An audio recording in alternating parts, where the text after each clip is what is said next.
ಅಧ್ಯಾಯ 3ಕ್ಕೆ ಸ್ವಾಗತ. ಎಲ್ಲಾ ತರಹದ ವ್ಯವಹಾರಗಳನ್ನು ಮಾಡಿ ಎಲ್ಲದರಲ್ಲೂ ನಷ್ಟ ಅನುಭವಿಸಿ ಸೋತು ಹೋಗಿದ್ದ ಕೃಷ್ಣಗೌಡ ಆನೆಯನ್ನು ತಂದಾಗ ಇಲ್ಲಿಗೆ ಇವನ ಕತೆ ಮುಗಿದಂತೆಯೇ ಎಂದು ಎಲ್ಲಾ ತೀರ್ಮಾನಿಸಿದರು. ಆನೆ ಸಾಕುವುದು ಎಂದರೆ ಎಲೆಕ್ಷನ್ನಿಗೆ ನಿಂತ ಹಾಗೆ. ಮನೆ ಮಠ ಸಂಪೂರ್ಣ ಹಾಳುಮಾಡಿಕೊಂಡು ಹೆಂಡತಿ ಮಕ್ಕಳ ಬಾಯಿಗೆ ಮಣ್ಣು ಹಾಕುವ ಕ್ಷಿಪ್ರ ಮಾರ್ಗ ಇದೆಂದು ಎಲ್ಲರೂ ದೃಢವಾಗಿ ನಂಬಿದ್ದರು. ಆದರೆ ಆಗಿದ್ದು ಇದರ ತದ್ವಿರುದ್ಧ. ಮಠದಲ್ಲಿ ಬರೀ ಒಣಹುಲ್ಲು ಮೊಸರನ್ನ ತಿಂದು ಸೊರಗಿದ್ದ ಈ ಆನೆಗೆ ಬಯನೆ ಸೊಪ್ಪು, ಹಸಿ ಹುಲ್ಲು, ಹಿಂಡಿ, ಬೆಲ್ಲ ಗೆಣಸು ಎಲ್ಲ ಕೊಟ್ಟು ಕೃಷ್ಣಗೌಡ ಪಗಡುದಸ್ತಾಗಿ ಬೆಳೆಸಿದ. ಆನೆ ಮರ ಎಳೆದು ತಂದ ಬಾಡಿಗೆಯಿಂದ ಕೃಷ್ಣಗೌಡನಿಗೆ ಒಳ್ಳೆಯ ಲಾಭ ಬಂತು. ಕೃಷ್ಣಗೌಡ ದುಡ್ಡಿನ ಮುಖ ನೋಡಿದ್ದೇ ಆನೆ ಬಂದ ಮೇಲಿಂದ. ಆದರೆ ಪ್ರತಿ ಬೇಸಿಗೆಯಲ್ಲೂ ಈ ಆನೆಯದು ಏನಾದರೊಂದು ರಾದ್ದಾಂತ ಗ್ಯಾರಂಟಿ. ಅದೇನು ಆನೆಯೇ ಏನಾದರೂ ಕಿತಾಪತಿ ಮಾಡುತ್ತಿತ್ತೋ ಅಥವಾ ಉರಿ ಬಿಸಿಲಿನ ಸೆಕೆಗೆ ಸೈರಣೆ ಕಳೆದುಕೊಳ್ಳುತ್ತಿದ್ದ ಜನಗಳ ಅಸಹನೆಯೇ ಇದಕ್ಕೆ ಕಾರಣವೋ ಹೇಳುವುದು ತುಂಬಾ ಕಷ್ಟ. ಆನೆ ಒಮ್ಮೆ ರಹಮಾನ್ ಸಾಬಿಯ ಪೆಟ್ಟಿಗೆ ಅಂಗಡಿ ದೂಡಿ ಬೀಳಿಸಿತು ಎಂದು ಗಲಾಟೆಯಾಗುತ್ತಿತ್ತು. ಜನರ ಗುಂಪು ನೋಡಿ ಸ್ಕೂಟರ್ ನಿಲ್ಲಿಸಿ ನಾನು ಅವರ ಬಳಿಗೆ ಹೋದೆ. ಗುಂಪಿನ ಪಕ್ಕ ಆನೆ ನಿಂತಿತ್ತು. ಜನ ರಹಮಾನನ ಪುಕಾರುಗಳನ್ನು ಆಲಿಸುತ್ತಿದ್ದರು. ಬಾಳೆಹಣ್ಣು ಕೊಡಲಿಲ್ಲವೆಂದು ಪೆಟ್ಟಿಗೆ ಅಂಗಡಿಯನ್ನೇ ದೂಡಿ ಬೀಳಿಸಿದೆ. ಇದಕ್ಕೆಲ್ಲ ಕೃಷ್ಣಗೌಡರು ನಷ್ಟ ಕಟ್ಟಿಕೊಡಬೇಕು ಎಂದು ದೊಡ್ಡ ಗಂಟಲಿನಲ್ಲಿ ಕೂಗುತ್ತಾ, ಒಡೆದ ಸೋಡಾ ಬಾಟಲಿಗಳನ್ನು ಚೆಲ್ಲಾಪಿಲ್ಲಿಯಾಗಿ ಬಿದಿದ್ದ ಬೀಡಿ ಬೆಂಕಿಪೊಟ್ಟಣ ಪೆಪ್ಪರಮೆಂಟುಗಳನ್ನು ನೆರೆದವರಿಗೆ ಅವನು ತೋರಿಸುತ್ತಿದ್ದ.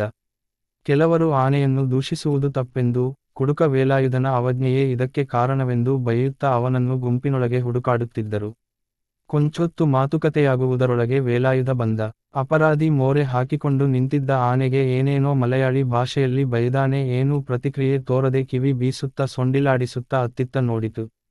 ವೇಲಾಯುಧ ರಹಮಾನ್ ಕಡೆ ತಿರುಗಿ, ಆನೆ ಬಾಳೆಹಣ್ಣಿಗಾಗಿ ನಿನ್ನ ಅಂಗಡಿ ಬೀಳಿಸಿತು ಎನ್ನುವುದು ಸುಳ್ಳು. ಇಲ್ಲೆಲ್ಲಾ ಬಾಳೆಹಣ್ಣು ಚೆಲ್ಲಾಪಿಲ್ಲಿಯಾಗಿ ಬಿದ್ದಿದೆಯಲ್ಲ, ಒಂದನ್ನಾದರೂ ಆನೆ ಮುಟ್ಟಿದೆಯಾ ನೋಡು. ಅಷ್ಟಕ್ಕೂ ದಿನಾ ಬಾಳೆಹಣ್ಣು ಕೊಟ್ಟು ಅದಕ್ಕೆ ಅಭ್ಯಾಸ ಮಾಡಿಸಿದ್ದು ಯಾರು, ನಾನೋ ನೀನೋ ಎಂದು ಕೂಗಿದ. ಅಲ್ಲಿದ್ದವರೆಲ್ಲ ಕೊಂಚ ಆನೆ ಪರವಾಗಿ ಸಹಾನುಭೂತಿ ಇದ್ದವರೇ ಎಂಬಂತೆ ಕಾಣುತ್ತಿತ್ತು. ವೇಲಾಯುಧ ಬಂದ ನಂತರವೂ ಜಗಳ ಬಗೆಹರಿಯುವಂತೆ ಕಾಣಲಿಲ್ಲ. ರಹಮಾನ್, ಬೇಕಾದರೆ ಇವಳನ್ನೇ ಕೇಳಿ, ಆನೆಗೆ ನಾನೇನು ಮಾಡಿದೆ ಅಂತ ಎಂದು ಅಲ್ಲೇ ನಿಂತಿದ್ದ. ಜುಬೇದಳ ಕಡೆ ಕೈ ತೋರಿಸಿದ. ಜುಬೇದ ನನ್ನ ತೋಟಕ್ಕೆ ಆಗಾಗ್ಗೆ ಕೆಲಸಕ್ಕೆ ಬರುತ್ತಿದ್ದಳು. ಅವಳನ್ನು ಐ ವಿಟ್ನೆಸ್ ಎಂದು ಹೇಳಿದ್ದರಿಂದ ನಾನು, ಏನು ನಡೆಯಿತು ಹೇಳಮ್ಮ ಎಂದು ಕೇಳಿದೆ. ದುರದೃಷ್ಟವಶಾತ್ ಅವಳು ರಹಮಾನ್ ನಿರೀಕ್ಷಣೆಗೆ ವ್ಯತಿರಿಕ್ತವಾಗಿ, ರಹಮಾನ್ 2 ಮಾತು ಅನ್ನಬಾರದ್ದನ್ನು ಅಂದುಬಿಟ್ಟ ಎಂದು ಹೇಳಿದಳು. ಏನಂದ ಅವನು ಎಂದು ನಾನೆಷ್ಟು ಕೇಳಿದರೂ, ಅನ್ನಬಾರದ್ದನ್ನು ಈಗ ನಾನ್ಯಾಕೆ ಅನ್ನಲಿ ಎಂದು ಹೇಳಲೇ ಇಲ್ಲ. ಆನೆಗೆ ಮರ್ಮಕ್ಕೆ ತಾಗುವಂಥ ಬೈಗುಳ ಅದೇನಿರಬಹುದೆಂದು ಕುತೂಹಲದಿಂದ ನಾನು ರಹಮಾನ್ನನ್ನು ಅದೇನನ್ನು ಅಂದೆ ಹೇಳೆಂದು ಕೇಳಿದೆ. ರಹಮಾನ್ ತಾನೇನನ್ನೂ ಅಂದಿಲ್ಲವೆಂದು ಪ್ರತಿಭಟಿಸಿ ಜುಬೇದಳ ಮೇಲೆ ಜಗಳಕ್ಕೆ ಹೋದ. ಜನರೆಲ್ಲ, ಆನೆಗೂ ಮಾನ ಮರ್ಯಾದೆ ಇರುತ್ತೆ ತಿಳ್ಕೋ ಎಂದು ರಹಮಾನ್ಗೆ ಉಗಿದು ಆನೆಗೆ ಒಂದು ವ್ಯಕ್ತಿತ್ವವನ್ನು ಆರೋಪಿಸಿದರು. 2ನೆಯ ಬೇಸಿಗೆಯಲ್ಲಿ ರಾದ್ದಾಂತ ಆಗಿದ್ದು ನಮ್ಮ ತೋಟಕ್ಕೆ ಎಲ್ಲಿಂದಲೋ 4 ಕಾಡಾನೆಗಳು ಬಂದಾಗ, ನನಗೆ ಕಾಡಾನೆಗಳು ಆಗಮಿಸಿದ್ದು ಮೊದಲಿಗೆ ಗೊತ್ತಾಗಲೇ ಇಲ್ಲ. ಏಕೆಂದರೆ ಆವರೆಗೂ ನಾನು ಕಾಡಾನೆಗಳ ಹಾವಳಿ ಯಾವ ತರ ಇರುತ್ತದೆಂದು ಕಂಡವನೇ ಅಲ್ಲ. ಮನೆ ನಲ್ಲಿಗೆ ಹಾಕಿದ್ದ ಪೈಪಿನಲ್ಲಿ ನೀರು ಬರುವುದು ನಿಂತುಹೋಯಿತು. ಮನೆಯ ಪಕ್ಕದ ಗುಡ್ಡದ ಮೇಲಿನ ಒರತೆಗೆ ನೇರ ಪೈಪು ಹಾಕಿ ನೀರು ಬರುವಂತೆ ಮಾಡಿಕೊಂಡಿದ್ದೆ. ಪೈಪಿನೊಳಗೆ ಆಗೀಗ ಕಪ್ಪೆಗಳೋ ನೀರಹಾವುಗಳೋ ನುಗ್ಗಿ ಸಿಕ್ಕಿಕೊಂಡು ನೀರು ಬರಲು ಅಡಚಣೆ ಒಡ್ಡುತ್ತಿದ್ದವು. ಹಾಗೇ ಆಗಿರಬಹುದೆಂದು ತಿಳಿದು ಪೈಪಿನ ಉದ್ದಕ್ಕೂ ನೋಡುತ್ತಾ ಹೋದೆ. ಕೊಂಚ ದೂರದೊಳಗೆ ಪೈಪು ಇಡಲು ಮಾಡಿದ್ದ ದಾರಿ ಎಲ್ಲ ಗುಂಡಿ ಬಿದ್ದು ಪೈಪುಗಳು ಪುಡಿಪುಡಿಯಾಗಿ ಗುಂಡಿಯ ಒಳಗೆ ಹುಗಿದು ಹೋಗಿದ್ದು ಕಾಣಿಸಿತು. ಗುಂಡಿಗಳೊಳಗೆಲ್ಲ ನೀರು ತುಂಬಿಕೊಂಡಿತ್ತು. ತೇವದ ನೆಲದಲ್ಲಿ ಆನೆಗಳು ಹೆಜ್ಜೆ ಇಟ್ಟರೆ ಸಣ್ಣ ಸಣ್ಣ ಬಾವಿಗಳೇ ನಿಮಾರ್ಣವಾಗುತ್ತವೆಂದಾಗಲಿ, ಪೈಪುಗಳು ಪುಡಿಪುಡಿಯಾಗಿ ಪಾತಾಳದವರೆಗೆ ಹುಗಿದು ಹೋಗುತ್ತವೆಂದಾಗಲಿ ನನಗೆ ಅಂದಾಜೇ ಆಗಲಿಲ್ಲ. ಎಲ್ಲರೂ ಆನೆಕಾಟ ಎಂದು ಕೂಗಾಡುವವರೆಗೂ ನನ್ನ ಪೈಪಿಗೆ ಯಾರು ಈ ರೀತಿ ಜಖಂ ಮಾಡಿದ್ದು ಎಂದೇ ಯೋಚಿಸುತ್ತಿದ್ದೆ. ಈ ಆನೆಗಳಿಂದ ಜನಕ್ಕೆ ಏನು ತೊಂದರೆಯಾಯ್ತ ನನಗೆ ಸರಿಯಾಗಿ ಗೊತ್ತಿಲ್ಲ. ನನಗಂತೂ ಬೇಲಿ ಹಲವೆಡೆ ಹಾಳಾಗಿದ್ದು, ಪೈಪು ತುಂಡಾಗಿದ್ದು ಬಿಟ್ಟರೆ ಹೆಚ್ಚಿನ ಹಾನಿ ಏನೂ ಆಗಲಿಲ್ಲ. ಆದರೂ ಆಗೀಗ ಹಳೆಕೊಪ್ಪದ ಬಳಿ ಯಾರೋ ಸೈಕಲ್ಲಿನವನನ್ನು ಓಡಿಸಿದುವಂತೆ.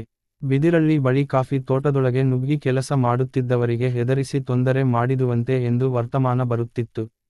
ಮೂಡಿಗೆರೆಗೆ ನನ್ನ ಇಕಾಲಜಿಸ್ಟ್ ಗೆಳೆಯ ಪ್ರಕಾಶ್ ಬರುವವರೆಗೂ ಕಾಡಾನೆಗಳ ಕಾಟದ ಬಗ್ಗೆ ಗೊಣಗಾಡುವ ಹಂತದಲ್ಲೇ ಜನರ ಪ್ರತಿಕ್ರಿಯೆ ಇತ್ತು. ಪ್ರಕಾಶ ಬಂದಿದ್ದು ಅಪ್ಪರ್ ಭದ್ರಾ ಅಣೆಕಟ್ಟಿನಿಂದ ಮುಳುಗಡೆಯಾಗುವ ಕಾಡುಗಳನ್ನು ಸರ್ವೆ ಮಾಡಲು. ಅವನು ಮೂಡಿಗೆರೆಯಲ್ಲಿ ಒಂದು ಭಾಷಣ ಮಾಡುತ್ತಾ ಕಾಡಾನೆಗಳು ಊರಿನ ಕಡೆ ಬಂದು ಜನರ ಪೈರು ಫಸಲಿಗೆ ಹಾನಿ ಮಾಡಲು ಕಾರಣ ಅರಣ್ಯ ಇಲಾಖೆಯವರು ಕಾಡಿನ ಮರಗಳನ್ನು ತೆಗೆದು ನೀಲಗಿರಿ ಅಕೇಶಿಯಾ ಮುಂತಾದ ಆನೆಗಳಿಗೆ ನಿರುಪಯುಕ್ತವಾದವನ್ನು ನೆಡುತ್ತಿರುವುದು ಎಂದು ಹೇಳಿದ. ಪ್ರಕಾಶ ಭಾಷಣದ ಮಧ್ಯೆ ಕ್ವಚಿತ್ತಾಗಿ ಪ್ರಸ್ತಾಪಿಸಿದ ಈ ವಿಷಯ ದೊಡ್ಡ ತರಲೆಗೆ ಕಾರಣವಾಯಿತು. ಗಂಧಸಾಗಣೆ ಪ್ರತಿಬಂಧಿಸುತ್ತಾ, ಮರ ಸಾಗಿಸಲು ಪರ್ಮಿಟ್ಟಿಗೆ ಸತಾಯಿಸುತ್ತಾ, ಶಿಕಾರಿಗೆ ಅಡ್ಡಿ ಮಾಡುತ್ತಾ, ಹಲವು 18 ರೀತಿಗಳಿಂದ ಜನಗಳ ಸಿಟ್ಟಿಗೆ ಕಾರಣವಾಗಿದ್ದ ಅರಣ್ಯ ಇಲಾಖೆಯವರ ಮೇಲೆ ಎಲ್ಲ ಸಿಟ್ಟಿಗೆದ್ದರು. ರೈತ ಸಂಘದ ಚಳವಳಿಯೊಳಗೆ ಈ ಖದೀಮರೆಲ್ಲ ಸೇರಿಕೊಂಡು ಅರಣ್ಯ ಇಲಾಖೆಯವರ ನೀಲಗಿರಿ ನರ್ಸರಿಗಳನ್ನೆಲ್ಲ ಹಾಳುಮಾಡಿ ಕಚೇರಿ. ಅಧ್ಯಾಯ 4 ಮುಂದುವರಿಯುತ್ತದೆ.